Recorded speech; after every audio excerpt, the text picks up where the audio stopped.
Olá pessoal, meu nome é Larissa e eu vou falar um pouco sobre o teste de cisalhamento direto de solo, no seminário da disciplina de Mecânica do Solo 2, ministrada pelo professor Dr. Tiago Bom Jardim Porto.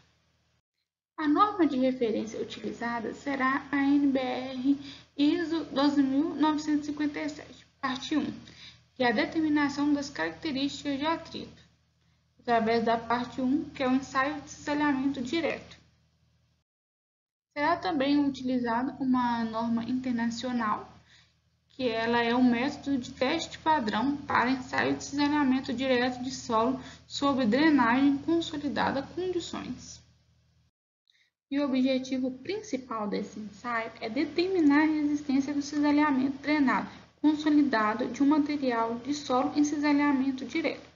E o teste é realizado deformando um corpo de prova a uma taxa de deformação controlada, próximo a um único plano de cisalhamento determinado pela configuração do aparelho. E aqui ao lado eu trouxe uma imagem que é um equipamento para a realização do ensaio de cisalhamento direto.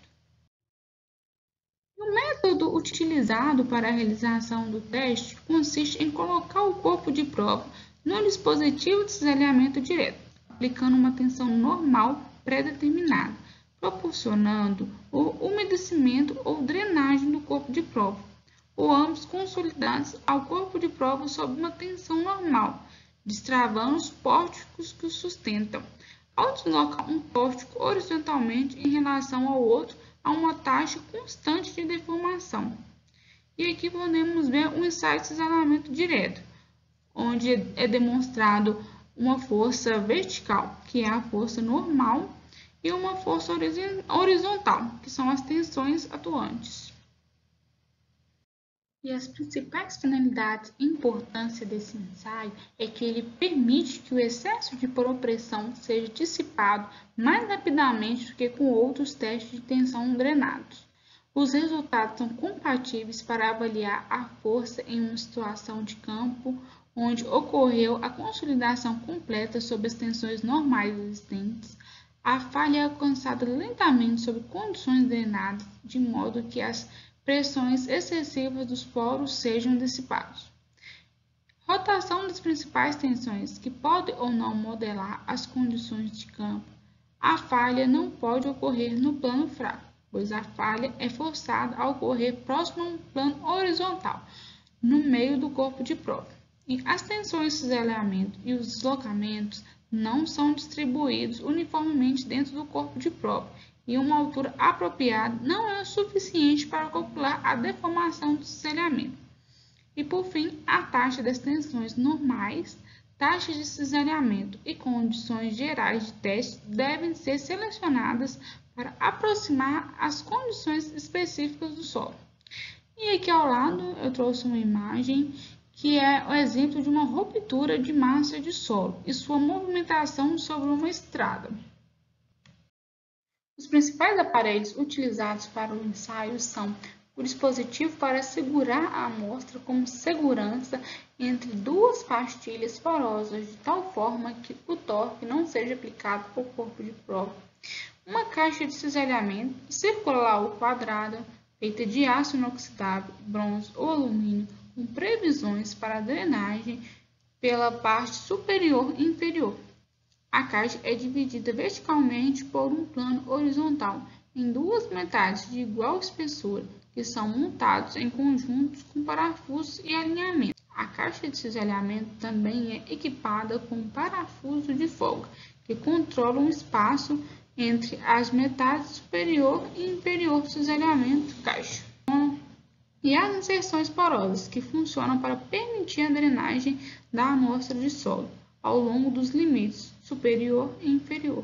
Eles também funcionam para transferir tensões de cisalhamento horizontal da inserção até os limites superiores e inferiores do corpo de prova. São também utilizadas medidas da força cisalhante e do deslocamento. A força de cisalhamento deve ser medida com precisão de mais ou menos 2%. E o deslocamento relativo deve ser medido com precisão de mais ou menos 0,02 milímetros. E aqui eu trouxe uma imagem que é um ensaio de cisalhamento direto com área que reduz durante o ensaio. E cada uma dessas setas tem uma função. A número 1 é uma caixa padrão de cisalhamento. A número 2 é a força horizontal aplicada sobre o corpo de prova. A seta número 3 é o corpo de prova geotêxtil. A seta número 4 é a carga normal. A número 5 é a área padrão. A número 6 é a reação horizontal. E, por fim, a número 7, que é o suporte rígido para o corpo de prova. Algumas das características que a amostra deve cumprir. Então, ela deve ficar em um ambiente de temperatura e umidade controlada para minimizar a perda de umidade ou ganho, evitar perturbações na estrutura natural do solo e determinar sua massa. O diâmetro mínimo da amostra para amostras circulares, ou largura para amostras quadradas, deve ser de 2 polegadas, ou 50 milímetros, ou até mesmo inferior a 10 vezes o diâmetro máximo do tamanho da partícula, o que for maior e em conformidade com a relação de largura sobre espessura. E a espessura inicial mínima do corpo de prova deve ser de 0,5 polegada, ou 12 milímetros, mas não inferior a 6 vezes a partícula máxima de diâmetro. A relação da espessura deve ser de 2:1. Para que ocorra um ensaio, deve-se ter todo um procedimento. Deve-se iniciar com a montagem da caixa de cisalhamento, colocar insertos porosos úmidos sobre as extremidades expostas do corpo de prova na caixa de cisalhamento, conectar e ajustar o sistema de carga de força do cisalhamento, posicionar e ajustar corretamente o deslocamento horizontal, colocar um inserto poroso úmido e uma placa de transferência de carga no topo do corpo de prova, colocar um garfo de carga de força normal na posição e ajustar para que a barra de carregamento fique na horizontal, aplicar uma pequena carga normal, aproximadamente de 7 kPa, ao corpo de prova e registrar a carga vertical aplicada em horizontal. E após a conclusão da consolidação primária, remover os pinos da caixa de cisalhamento, cortar o corpo de prova, selecionar a caixa de deslocamento apropriada e cortar a amostra de modo que nenhum excesso de poropressão exista. E aqui eu trouxe 2 gráficos que trazem consigo a representação do resultado típico do ensaio de cisalhamento direto. E é realizado sob uma dada tensão normal, em termos de tensão cisalhante e da variação da altura, ambos em função do deslocamento horizontal, imposto pela força tangencial. Para a obtenção dos dados, é realizado cálculos, onde deve ter a tensão de cisalhamento nominal atuando no corpo, que é obtido através da equação, onde temos a tensão cisalhante, que é igual à força de cisalhamento dividido pela área inicial da amostra. Posteriormente, temos a tensão normal atuando no corpo de prova, que é a tensão normal, que é igual à força vertical normal sobre a área inicial da amostra. É também obtido o cálculo da taxa de deslocamento real dividindo o deslocamento lateral relativo pelo tempo decorrido, ou indicar a taxa utilizada para o ensaio. E também é realizado o cálculo do deslocamento lateral relativo em porcentagem para cada força de cisalhamento, onde a porcentagem de deslocamento lateral é igual ao deslocamento incremental dividido pelo deslocamento lateral relativo. E aqui eu trouxe um vídeo mostrando todo o procedimento de uma forma mais clara. O cisalhamento direto consiste em confinar uma amostra de solo sob uma tensão vertical, a qual é aplicada centralmente através de um braço de alavanca posicionado na patinha inferior do equipamento. Assim, uma força horizontal é aplicada ao solo e medida através de uma célula de carga. O deslocamento horizontal é medido através de um sensor de deslocamento localizado externamente ao anel e o mesmo procedimento é aplicado ao deslocamento vertical. Para obter as características físicas da amostra de solo, é necessário conhecer as dimensões do anel de cisalhamento.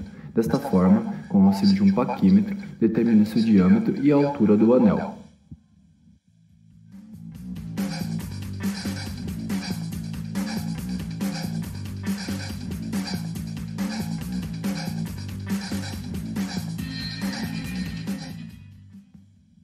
Em seguida, mede-se a tara do anel. Já para a determinação do teor de umidade da amostra de solo a ser ensaiada, é necessária a obtenção das taras das cápsulas.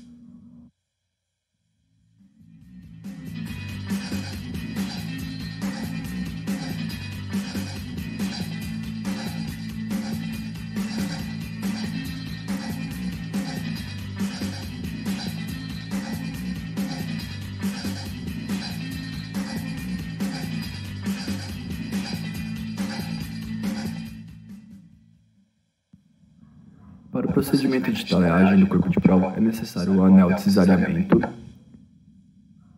estilete, 2 calços, 3 cápsulas de alumínio já previamente taradas e o prisma de solo. Inicia-se a talhagem marcando-se o diâmetro do anel. Assim, com o estilete, corta-se o solo de maneira que este fique completamente confinado lateralmente dentro do anel.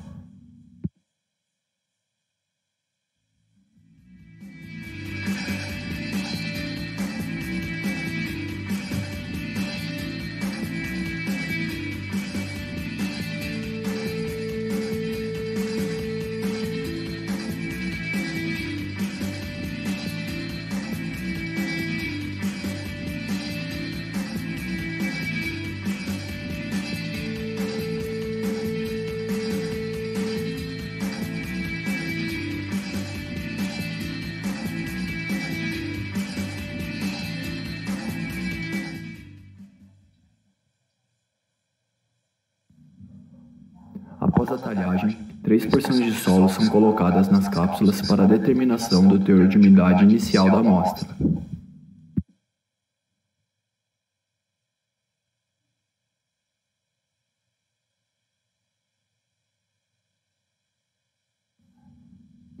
Encerrada a talhagem, mede-se a massa do anel com o solo e as 3 cápsulas.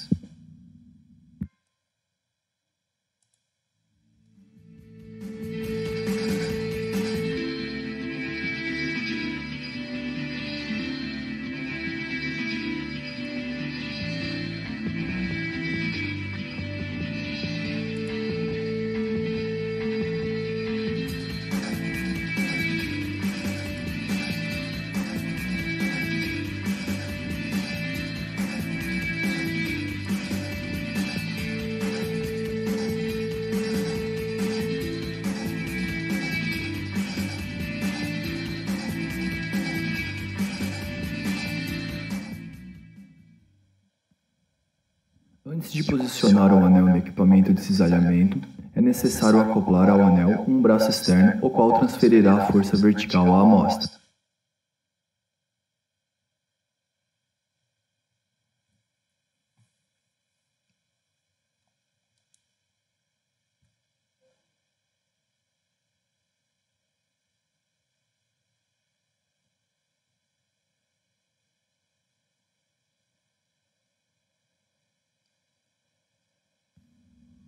Primeiramente, o calço inferior é posicionado na base da caixa, cujo intuito é posicionar a amostra de solo centralmente à força horizontal.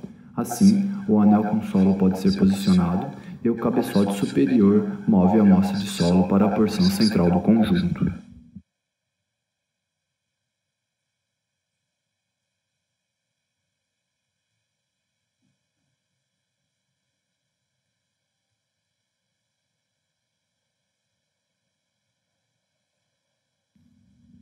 Por fim, satura-se a amostra com água.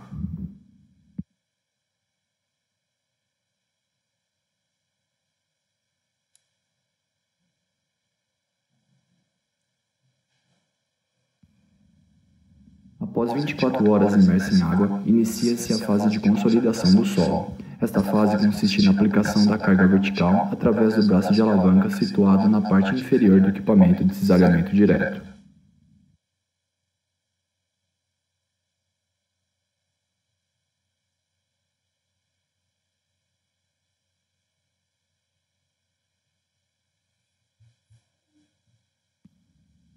Após 24 horas de consolidação, posiciona-se os leitores de deslocamento horizontal e vertical.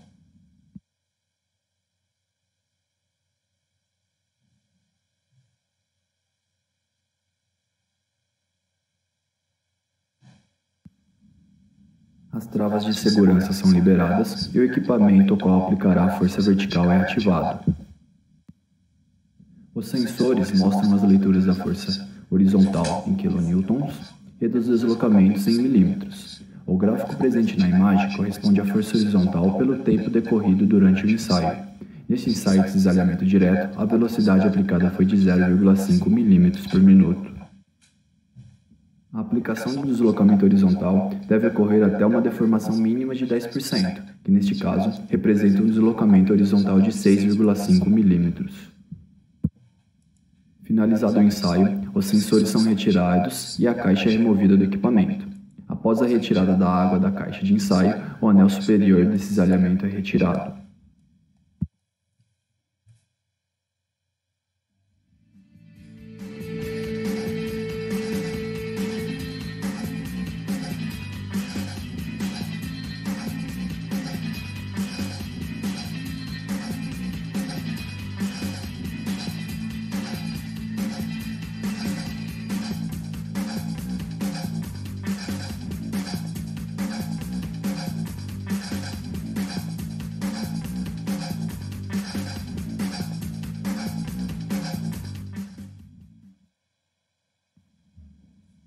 Pode-se notar o deslocamento no plano horizontal da amostra de solo ocasionado pelo cisalhamento.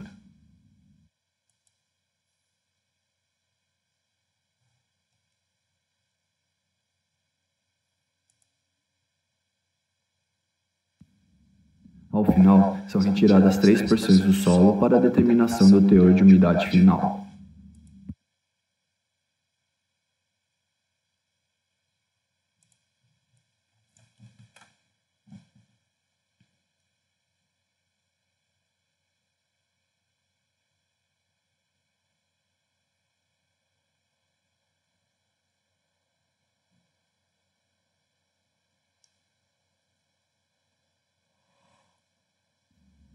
Por fim, as cápsulas são colocadas na estufa a 105 graus por 24 horas.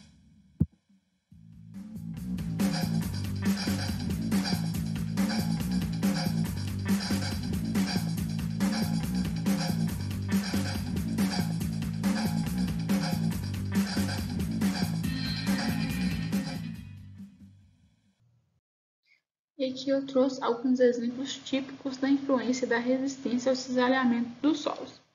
Então, em qualquer obra da engenharia que envolva conhecimentos geotécnicos, deve necessariamente responder a pergunta: pode ocorrer alguma ruptura? E para respondê-la, deve-se ocasionar diversas solicitações envolvidas na obra e verificar se o solo resiste a essas solicitações, determinando-se a resistência ao cisalhamento mobilizada pelo solo. Portanto, qualquer ponto do interior de uma massa de solo é solicitado por forças devido ao peso próprio do solo e às forças externas aplicadas. Os esforços resistentes do solo são chamados de tensões, cuja intensidade é medida pela força por unidade de área. E a ruptura do solo representa de maneira ideal se produz por cisalhamento ao longo de uma superfície de ruptura e ocorre o deslizamento de uma parte do maciço sobre uma zona de apoio que permanece fixa. E a lei de cisalhamento é a relação que une o momento de ruptura e ao longo da superfície de ruptura a tensão normal ou tensão de compressão e a tensão tangencial ou tensão de cisalhamento. Então aqui ao lado eu trouxe alguns exemplos típicos da influência da resistência ao cisalhamento do solo. Então, nessa primeira imagem, temos a instabilidade do talude em encostas naturais. Já ao lado aqui, temos a instabilidade de taludes em barragens, mostrando aqui a sua força normal sendo aplicada, as tensões e o peso. E aqui já abaixo temos um aterro sobre os solos moles. E ao lado já tem muros de arrimo, cortinas atirantadas e estruturas de contenção. E aqui por último temos a capacidade de carga de fundações, demonstrando também as forças sendo aplicadas. E aqui temos um exemplo prático em um solo, demonstrando a sua zona fraca, zona cisalhada e a superfície de cisalhamento. Para realizar esse ensaio, deve-se realizada uma análise de estabilidade de uma determinada estrutura, que é feita da seguinte maneira: deve recolher-se a amostra indeformada no solo, como pode ser visto aí na figura acima. Posteriormente, deve realizar-se um ensaio de laboratório e determinar os parâmetros que definem o comportamento de tensão versus deformação versus resistência, e assim utilizar teorias e metodologias de dimensionamento que fornecem um fator de segurança. E por fim, eu trouxe todas as referências utilizadas nessa apresentação. E obrigada a todos.